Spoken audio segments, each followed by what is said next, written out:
Hello guys, இது உங்கள் elite estate zone channel. ஒரு நாள் நம்ம ஃபேமிலிக்கு சொந்தமாக ஒரு இடம் வாங்கணும்னு ஆசைப்படுற எல்லாருக்கும் இந்த வீடியோ ரொம்ப யூஸ்ஃபுல்லாக இருக்கும்.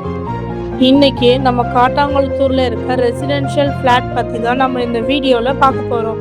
இந்த ரெசிடென்ஷியல் ஃப்ளாட்டோட லேண்ட் சைஸ் பார்த்தீங்கன்னா 2400 ஸ்கொயர் ஃபீட்டில் சவுத் ஃபேஸிங்கை பார்த்த மாதிரி பக்காவாக அமைஞ்சிருக்கு.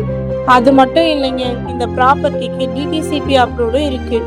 அட ஆமாங்க, இது ஒரு லேண்ட் மட்டும் இல்லை, உங்கள் ஃபேமிலி ஃபியூச்சருக்கு ஒரு ஸ்ட்ராங் இன்வெஸ்ட்மெண்ட்டுன்னு கூட சொல்லலாம். ஒரு ஃபோன் வாங்கின 2 வருஷத்துலேயே அது பழசாயிடும். ஒரு கார் வாங்கினா கொஞ்ச நாள்லேயே வேல்யூ குறைஞ்சிரும். ஆனால் நல்ல லொக்கேஷனில் வாங்குற ஒரு லேண்டு மட்டும் காலம் போக போக வேல்யூவும் ப்ரைஸும் அதிகரிச்சுக்கிட்டே தான் இருக்கும். இந்த லொக்கேஷனோட வேல்யூ நாளுக்கு நாள் அதிகரிச்சுக்கிட்டே தான் இருக்கும். எஸ்ஆர்எம் யூனிவர்சிட்டி மற்றும் SRM institute of science and technology பக்கத்தில் இருக்கிறதுனால ஃபியூச்சர் அப்ரிசியேஷனுக்கும் ஸ்ட்ராங் பாயிண்ட்னு சொல்லலாம்.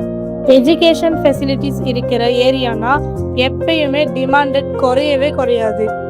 அது மட்டும் இல்லாமல் ஜோஹோ ஐடி பார்க்கும் ஜஸ்ட் 2.5 கிலோமீட்டர் டிஸ்டன்ஸ் தாங்க. ஃபியூச்சரில் ஜாப் ஆப்பர்ச்சுனிட்டிஸ், ப்ராப்பர்ட்டி வேல்யூ எல்லாமே இன்க்ரீஸ் ஆகிற சான்ஸ் ரொம்பவே அதிகமாக இருக்கு. அது மட்டும் இல்லைங்க, காட்டாங்குளத்தூர் ரயில்வே ஸ்டேஷன் வெறும் 4 மினிட்ஸ் டிஸ்டன்ஸ் தாங்க. சென்னை சிட்டிக்கு ஈஸியாக கனெக்டிவிட்டின்னு கூட சொல்லலாம். இந்த ப்ராப்பர்ட்டி பற்றின complete details, price, site visit எல்லாம் தெரிஞ்சுக்கணுன்னா கீழே இருக்கிற கான்டாக்ட் நம்பருக்கு கால் பண்ணுங்க. வீடியோ பிடிச்சிருந்தா லைக் பண்ணுங்க, உங்கள் ஃப்ரெண்ட்ஸ் அண்ட் ஃபேமிலிக்கு ஷேர் பண்ணுங்க. மேலும் ப்ராப்பர்ட்டி பற்றின அப்டேட்ஸை மிஸ் பண்ணாமல் இருக்கணும்னா நம்ம சேனலை சப்ஸ்கிரைப் பண்ணுங்க. ஓகே, தேங்க்ஸ் ஃபார் வாட்சிங்.